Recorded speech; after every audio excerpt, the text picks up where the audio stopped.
Dan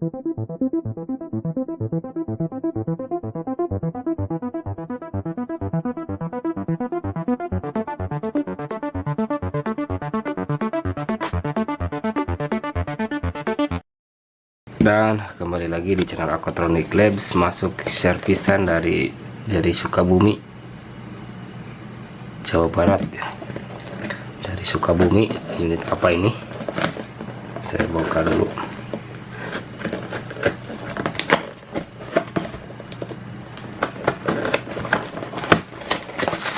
Ini ada beberapa unit.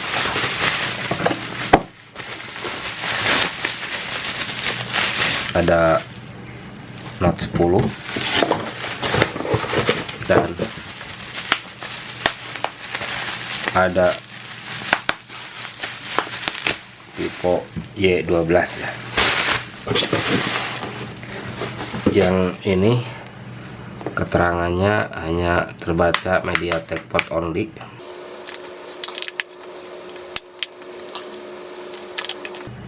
Hanya terbaca MediaTek port only ya. Kalau yang Vivo Y12 ini, setelah sebelumnya diganti IC eMMC nya katanya ya.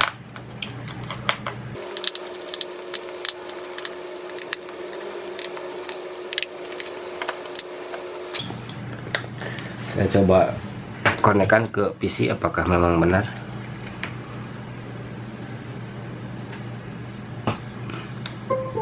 Dan ternyata benar, ini hanya terbaca MediaTek port only, tidak hidup ya.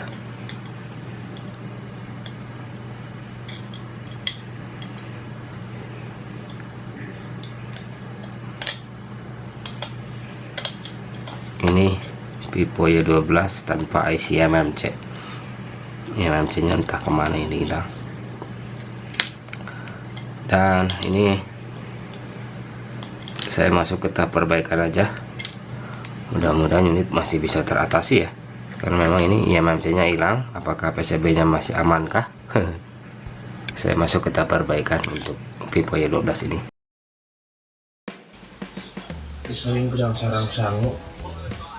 Oke, di sini saya masuk ke tahap perbaikan. Untuk pertama kalinya di sini saya bongkar cover. Ini covernya sebelumnya sudah dipotong, yang mana pembongkaran cover ini diperlukan ke ekstra hati-hatian ya, dikarenakan kalau terlalu gerusak-gerusuk takutnya menyenggol komponen yang menempel di dekat kaleng ini ya. Jadi lakukan dengan hati-hati. Ini covernya sudah terangkat. Saya masuk ke pembongkaran CPU nya saja langsung, karena ini CPU nya sudah banyak plugsnya, mungkin kena efek panas pada saat pembongkaran eMMC sebelumnya ya, yang mengakibatkan memang CPU ini memuai kayak gitu. Untuk pengupasan pinggir CPU lakukan dengan hati-hati dan dengan teliti ya, untuk mencegah komponen yang ada di samping CPU itu terangkat. Saya gunakan pisau untuk mengangkat IC, dan IC terangkat. Bersihkan sisa timah dan lem resin ini ya. Gunakan plug secukupnya, dan ini saya gunakan pisau untuk memaksimalkan hasil PCB nya ya, yang sudah dikrik. Krik secara hati-hati untuk sisa timah dan lemnya. Dan ini tahap terakhir, pembersihan, meratakan sisa timah yang masih menempel di area CPU, dan ini eMMC juga sekalian dibersihkan. Dan IC CPU sudah terangkat. Saya ukur jalurnya, memang terdapat hambatan yang tidak sesuai untuk satu pin, yaitu data 7. Pantas saja di sana selalu DRAM pilot pada saat di flashing setelah diganti eMMC ya. Dan di sini saya lakukan pemasangan CPU aja langsung. dikarenakan pin data 7 sudah ketemu, dia tidak ada hambatan. Jadi nanti saya jumper aja di setelah pemasangan CPU dan eMMC ya.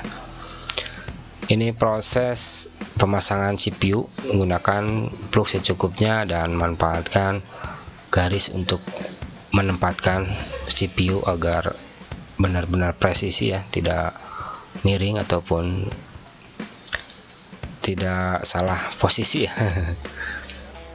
Gunakan suhu standar. Untuk suhu standar yang saya gunakan 300 sampai 310 untuk temperaturnya. Goyangkan perlahan sedikit demi sedikit, jangan terlalu kuat ya. IC sudah terpasang, lanjut ke pemasangan IC eMMC baru. Untuk IC eMMC baru di sini saya gunakan dari SK Hynix dengan kapasitas 3/32 GB dengan RPMB ini not clean ya. Kenapa not clean? Kalau misalkan dipasang clean, dia ada keterangan not be pushed ya, kayak gitu kalau di pipo. Jadi wajib dipasang RPMB not clean, jangan yang clean. Pasang eMMC dengan posisinya, gunakan plug secukupnya saja. Pastikan IC eMMC baru sudah direbel ulang ya, biar timahnya mudah menempel dengan PCB. Lanjut pemberian plug lagi biar memastikan perekatannya benar-benar merekat dengan sempurna. Dan ini pemasangan lakukan dengan sangat hati-hati. Dan selesailah sudah pemasangan, kita lanjut ke tahap perbaikan berikutnya, yaitu flashing.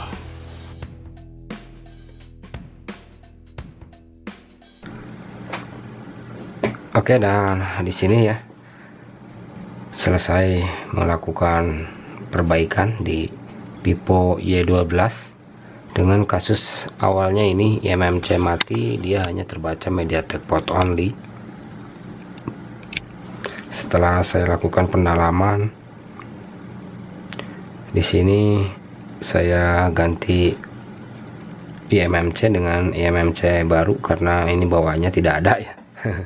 IC eMMC nya tidak ada.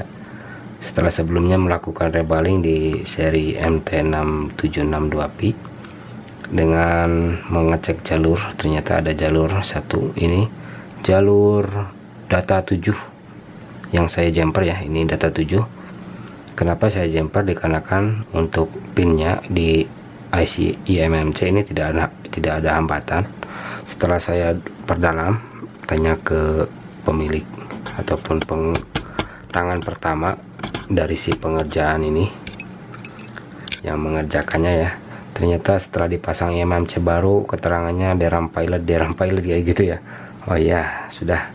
Jadi saya telusuri jalurnya, saya lakukan jumper di jalurnya di data 7 yang hilang hambatan ya, penghubung antara eMMC dan CPU, eMMC ke CPU. Jadi hasilnya DRAM pilot kalau jalurnya tidak terkoneksi dengan baik ataupun lost connection ya. Setelah CPU terpasang, lanjut pasang eMMC dengan ini serinya FTMC 3/32 GB dengan RPMB not clean. Saya pasang kosongan, tidak saya isi apapun ya untuk eMMC nya, jadi saya pasang kosongan aja pakai eMMC baru dari SK Hynix. Untuk CPU nya masih CPU aslinya, di sini hanya saya lakukan rebaling saja, tidak saya lakukan pergantian ya, karena kan CPU awalnya ini masih terbaca MTK port pada saat sebelum saya tangani ya.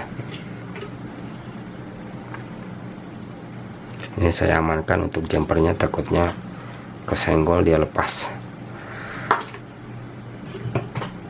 Saya pasang untuk mesin ke LCD, dan ini pastinya posisi masih mati ya, belum bisa menyala dikarenakan ini CPU nya dikarenakan ini eMMC nya masih kosong, belum terisi file apapun ya. Jadi ini masih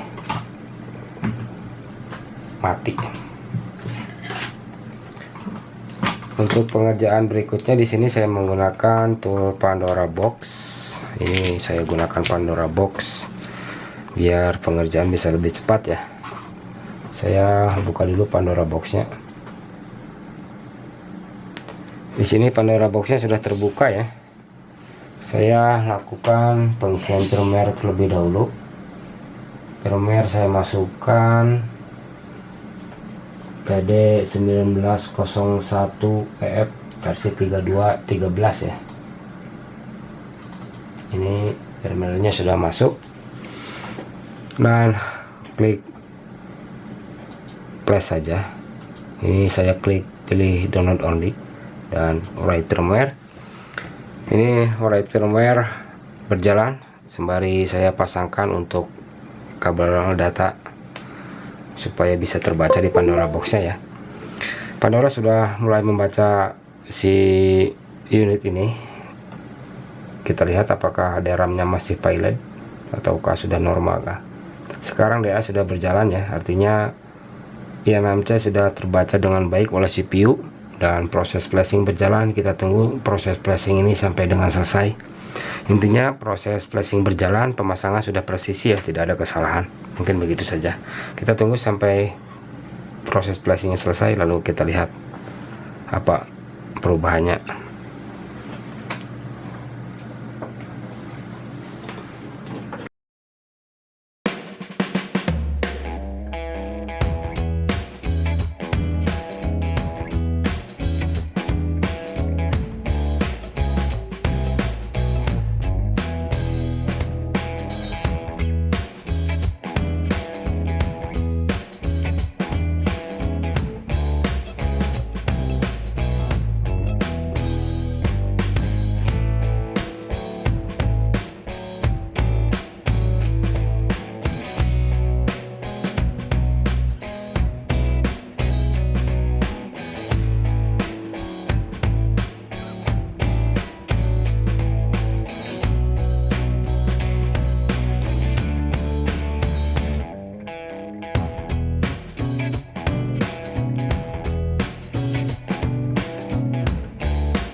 Proses flashing selesai. Kita lihat unitnya apakah sudah bisa menyala otomatis. Dan dia menyala otomatis ya. Artinya proses flashing selesai. Kita tunggu sampai dia masuk ke booting yang kedua.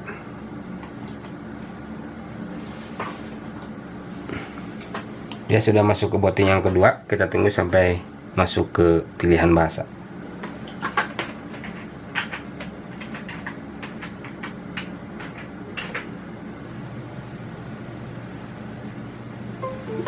Dan dia sudah bisa masuk ke pilihan bahasa ya. Saya pilih sampai dengan selesai untuk pilihan bahasanya ya. Saya next sampai dengan selesai.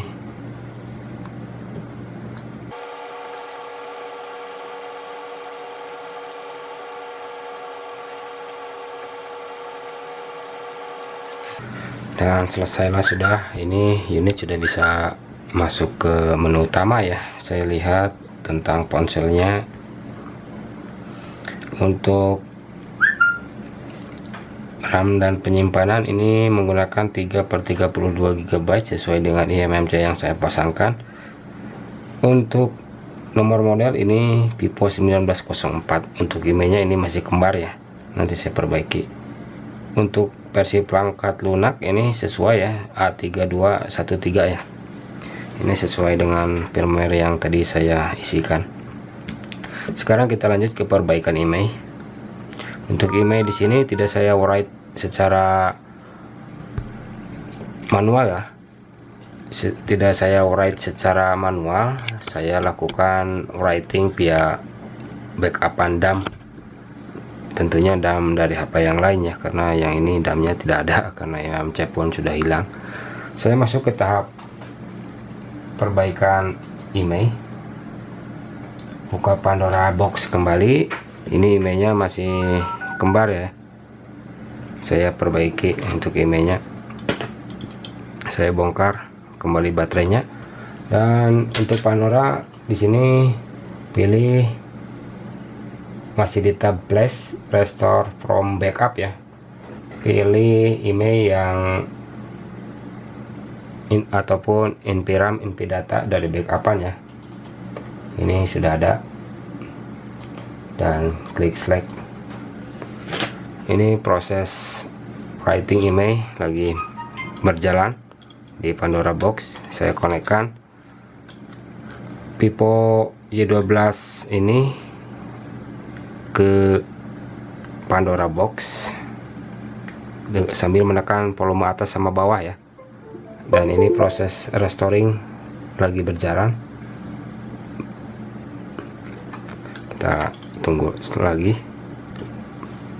sampai restorenya selesai. Ini proses restoring ya. Untuk email sih bebas pakai yang mana saja kalau di MTK, yang penting pakai backupan Pipo ya. Ini proses restoring email selesai, unit sudah menyala kembali ya dengan masuk ke lambang charging. Ini lambang charging berjalan, artinya proses writing email ataupun restore email selesai. Saya on kan kembali unitnya. Nah, ini sudah nyala. Apakah email sudah munculkah dengan sempurna?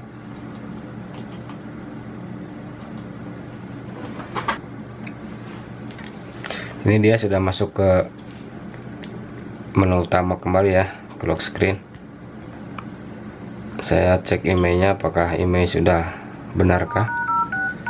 Dan sekarang email sudah normal ya. Tadinya yang ini emailnya kembar, sekarang sudah normal. Ini sudah bisa digunakan. Ini email tidak saya gunakan dari backupan dikarenakan IMMC awalnya hilang. Perbaikan selesai. Di Pipo Y12 ini saya lengkapi dulu semua partnya, kamera dan lainnya ya, saya pasangkan dan saya masuk ke uji fungsi.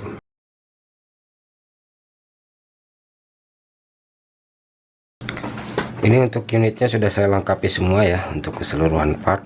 Kenapa selalu saya uji fungsi setelah perbaikan CPU? Dikarenakan memang untuk CPU itu IC yang paling rentan ya, dikarenakan untuk fungsi keseluruhannya ada di CPU, untuk menjalankannya ada di CPU semua. Jadi selalu saya uji fungsi setelah perbaikan di area CPU ya. Ini untuk WiFi sudah connect ya, WiFi sudah connect. Untuk center ini nyala, untuk Bluetooth juga nyala ya. Untuk jaringan 4G ini keluar. Untuk jaringan panggilan darurat ini normal ya. Untuk earpiece juga normal. Fungsi suara dan jaringan EDG normal. Untuk kamera, ini kamera depan, ini kamera belakang, ini video. Cek.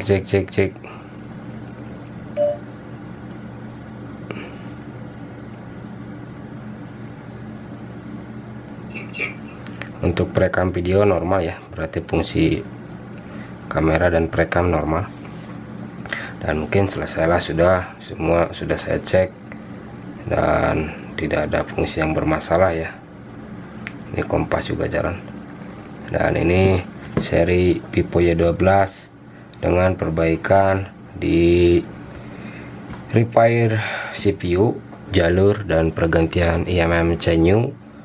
Flashing menggunakan Pandora Box di sini ya, menggunakan Pandora Box. Dan selesailah, sudah, unit sudah jadi dan siap untuk digunakan kembali. Dan bila ada salah pengerjaan maupun salah kata di video ini, silahkan koreksi di kolom komentar. Dan ini unit dari Sukabumi ya. Terima kasih telah mempercayakan servisnya kepada saya. Unit sudah normal dan siap untuk dipakai sehari-hari lagi. Dan mungkin begitu saja video ini saya tutup dengan kasus unit terselesaikan. Sekian dan terima kasih. Intinya poinnya di sini, unit X service gagal pengerjaan mengakibatkan jalur putus hingga dipasang IMMC DRAM pilot. Ditemukan jalur putus di data 7 yang untuk interface-nya ataupun untuk menghubungkan antara eMMC dan CPU ya. Begitu, ganti eMMC, perbaiki jalur, dan rebaling CPU, ataupun sebaliknya ya, saya salah sebut.